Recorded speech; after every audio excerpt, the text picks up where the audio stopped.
Salut à tous, c'est Pang de la chaîne, bienvenue sur cette vidéo qui aujourd'hui va parler de ce thème « Je suis violent ». Je reviens dessus parce que j'observe souvent et je discute souvent avec des potes par rapport aux accords et aux désaccords qu'on peut avoir avec autrui. Alors, on sait très bien que la plupart des échanges et des débats qu'on peut avoir sur une idée sont souvent absurdes et ne mènent à rien, c'est juste un combat idéologique, c'est-à-dire un combat lié à nos propres idées ou éventuellement à des idées développées par autrui qu'on va commencer à défendre.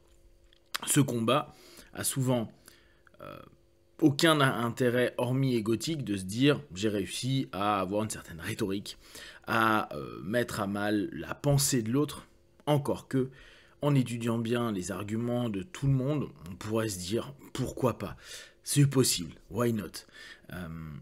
Maintenant, ce qui, moi, m'intéresse, c'est que la plupart du temps, quand je vais vivre un débat quel qu'il soit, je me trouve toujours trop excessif, dans la notion hyper intense. Limite, je suis en train de me bastonner, j'hausse le ton, je change mes rythmes,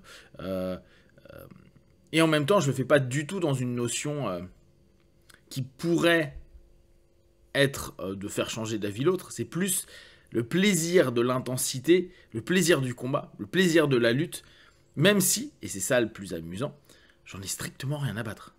Je n'ai aucune envie de faire changer d'avis l'autre. J'ai juste envie de défendre mon beefsteak, et encore mon beefsteak que moi-même je remets quasiment tout le temps en question, parce que plus j'étudie, plus j'apprends, plus je vois de choses, plus j'ai d'expérience en somme, plus je me rends compte que je suis un crétin, donc j'ai tort. Et même quand je pense avoir raison, je me rends bien compte que c'est sur un point de vue, à un moment donné, donc en gros, j'ai tort. Mais, pour autant, je peux être hyper incisif, je peux être hyper chiant, hyper têtu, et revenir tout le temps, jusqu'à ce qu'en fait, à l'intérieur, cette violence, cette énergie, cette colère qui est associée tout simplement au fait de tu viens m'attaquer, alors que la personne ne vient pas du tout t'attaquer, hein, mais c'est ce qui est ressenti. Et donc je vais te donner des coups de patte un petit peu parce que tu es venu me faire chier. Comme je vous dis, qu'importe le discours qui est porté, c'est plus on me dérange, entre guillemets, hein. Je suis un chat qui dort, on est en train de déranger et le chat il te saute dessus quoi. Alors qu'en fait tu voulais juste faire des caresses et avoir une sociabilisation avec, hein. C'est souvent le cas, juste on sociabilise, on papote, il n'y a rien de truc. Sauf qu'à l'intérieur de moi il y a ah ouais, tu veux me défoncer la gueule, alors que pas du tout, hein, c'est un échange. Et donc il y a cette espèce de violence qui arrive. De fil en aiguille, en me marrant souvent de ça, je me rends compte, et on en parle souvent et notamment avec Dao, que on passe du temps à avoir des dialogues, des échanges avec des gens. Alors c'est normal parce que c'est sociable et qu'on a cette sensation et ce besoin d'être avec les autres. Mais souvent, ça nous convient pas. Ça ne nous convient pas parce que les gens veulent nous proposer, nous partager ou nous imposer leur point de vue. Et là, vous le voyez avec plein de thèmes, hein. Vous pouvez parler de la guerre, vous pouvez parler de l'écologie, vous pouvez parler des genres, vous pouvez parler de politique, En fait, tout est bon à ce qu'une personne partage, propose ou impose son opinion. Et nous, on va avoir d'autres opinions. Parce que s'il y a le même, il y a un consensus et dès lors, il n'y a pas d'opposition verbale, il n'y a pas de rhétorique, il n'y a pas de joute. Mais dès qu'il y a un désaccord, et souvent on a des désaccords sur des variables ou même complètement idéologiques, là je reviens sur l'idéologie, mais sur des concepts profonds qui ne sont pas les mêmes, et on s'aperçoit que beaucoup de personnes se plient aux exigences de la personne en face. Je reprends par rapport à l'écologie par exemple, où on voit aujourd'hui beaucoup de personnes de par l'éco-anxiété, de par tout ce qui va se passer sur les nouvelles générations, etc., qui vont changer, se muter pour devenir des activistes. Pas que forcément se mettre sur la route et se coller ou balancer de la soupe sur des œuvres, hein, mais de plus en plus dans les familles, dans les groupes d'amis, avec des personnes qui prophétisent avec leur vision des choses l'écologie. Et ce qui est intéressant, c'est de voir à quel point il y a une forme de justification. Donc, dans cette rhétorique, quelqu'un va imposer son dogme. Moi, je pense ceci dans l'écologie, ou je pense cela. Et les gens, par politesse, par rapport social, par histoire avec l'autre, n'arrivent pas simplement à dire « Mais en fait, je m'en bats les couilles. Je m'en fous complètement de ce que tu racontes.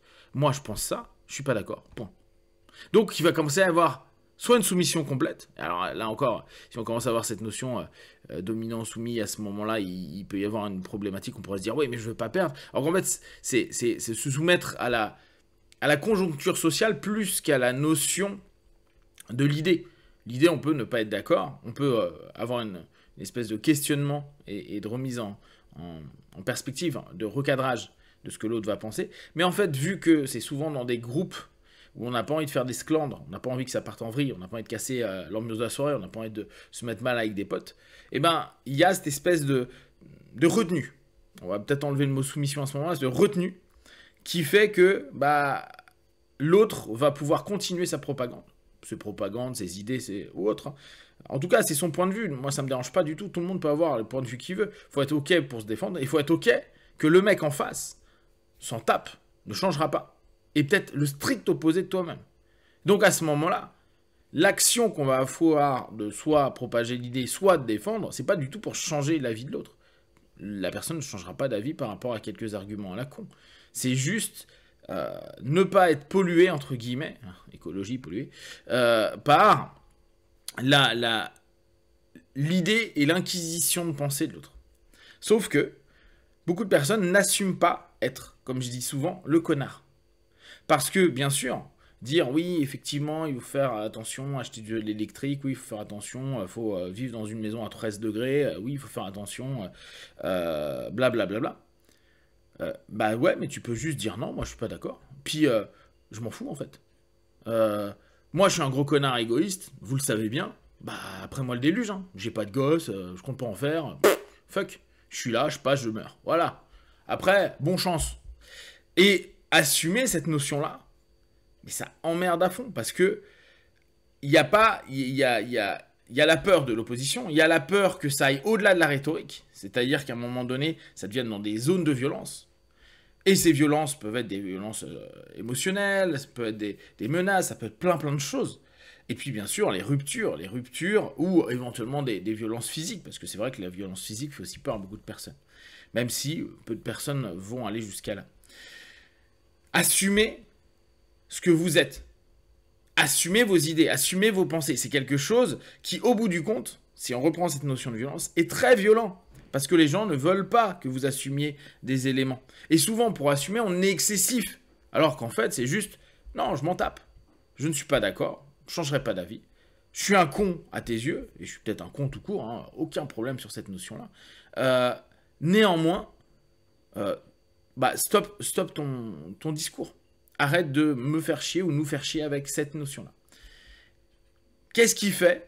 Et là, vraiment, je pose la question à la plupart des gens, parce que moi, pour avoir beaucoup de discours et de dialogue avec des gens, je me rends compte qu'il y a plein de personnes qui n'osent pas juste dire « Non, mais moi, je suis dans stricte ligne inverse de toi. » Et basta. Moi, je trouve ça beaucoup plus sain que quelqu'un dise « Non, moi, pas du tout. Je crois pas du tout en ça. Je suis pas du tout OK avec ça. Moi, je suis à l'inverse. Et je fais l'inverse. » Bah, vaille, mon pote.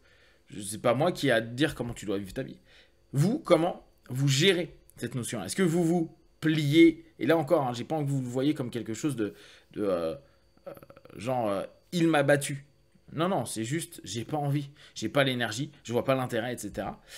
Ou est-ce que vous êtes prêt à assumer ce que vous êtes, ce que vous pensez, à cet instant T, hein, ça se trouve dans 6 mois, 1 an, 2 ans, vous allez avoir un autre mindset. Face à des personnes, quitte à se mettre un groupe à dos, et là on sait le rapport psychosocial est complexe. Dites-moi ce qu'il en est de votre côté, ça m'intéresse. Si vous avez des questions et des remarques, partagez sur Facebook, YouTube, j'y répondrai le plus rapidement possible. Comme d'habitude, de tout ce que je propose, ne prenez que ce qui est bon et juste pour vous. Testez, observez, analysez et concluez. Be one. Ciao.